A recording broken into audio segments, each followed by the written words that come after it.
Hi all, ഞാൻ doctor Ajeesh, consultant endocrinologist Caritas hospital Kottayam. പലപ്പോഴും ആളുകൾ ചോദിച്ചു വരുന്ന ഒരു ചോദ്യമാണ് ഇൻസുലിൻ ഉപയോഗിക്കുന്നവർക്ക് യാത്ര ചെയ്യാമോ എന്നുള്ളത്. അപ്പോൾ അതിനുള്ള ഉത്തരം യെസ് എന്നാണ്. പക്ഷെ നമ്മൾ പല കാര്യങ്ങളും ശ്രദ്ധിക്കേണ്ടതുണ്ട്. ഒരു ഇൻസുലിൻ ഉപയോഗിക്കുമ്പോൾ അതിൻ്റെ സ്റ്റോറേജ് വളരെ പ്രധാനമാണ്. പലപ്പോഴും നമ്മൾ യൂസ് ചെയ്യുന്നത് ചിലപ്പോൾ സിറിഞ്ച് ആയിരിക്കും, അല്ലെങ്കിൽ പെന്നായിരിക്കും. പെൻ ഉപയോഗിക്കുന്നവർക്ക് അതൊരു പോർട്ടബിൾ ഡിവൈസ് ആയതുകൊണ്ട് തന്നെ ആ പെന്നിന് നിർദ്ദേശിച്ചിട്ടുള്ള പൗച്ച് ഉപയോഗിച്ച് യാത്ര ചെയ്യാവുന്നതാണ്.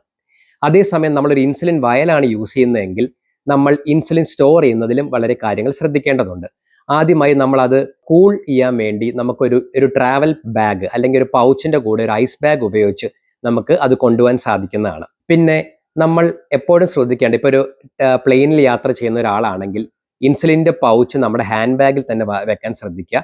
അത് നമ്മുടെ ചെക്ക് ഇൻ ബാഗിലേക്ക് മാറ്റാതെ ഹാൻഡ് ബാഗിൽ തന്നെ കൊണ്ടുപോകേണ്ടതാണ്. പലപ്പോഴും ചെക്ക് ഇൻ ബാഗിൽ അവിടുത്തെ ടെമ്പറേച്ചർ അനുസരിച്ച് ചിലപ്പോൾ ഫ്രീസ് ചെയ്യാനുള്ള പോസിബിലിറ്റി ഉണ്ട്.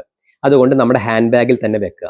അതുപോലെ തന്നെ യാത്ര ചെയ്യുമ്പോൾ അതിൻ്റെ പ്രിസ്ക്രിപ്ഷനും നമ്മൾ എപ്പോഴും കയ്യിൽ കരുതുക. പിന്നെ യാത്ര ചെയ്യുമ്പോൾ ഇൻസുലിൻ എടുക്കുന്ന ആൾക്കാർക്ക് നമ്മൾ ഭക്ഷണം സമയാസമയത്ത് കഴിക്കാൻ സാധിക്കുന്നില്ലെങ്കിൽ ഹൈപ്പോഗ്ലൈസീമിയയിൽ പോകാനുള്ള സാധ്യതയുമുണ്ട്.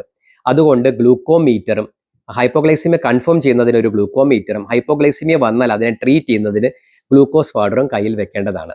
ഈ പറഞ്ഞ കാര്യങ്ങളെല്ലാം കൈവശം വെച്ചുകൊണ്ട് ശ്രദ്ധിച്ചുകൊണ്ട് തന്നെ നമുക്ക് യാത്ര ചെയ്യാൻ സാധിക്കുന്നതാണ്. Thank you.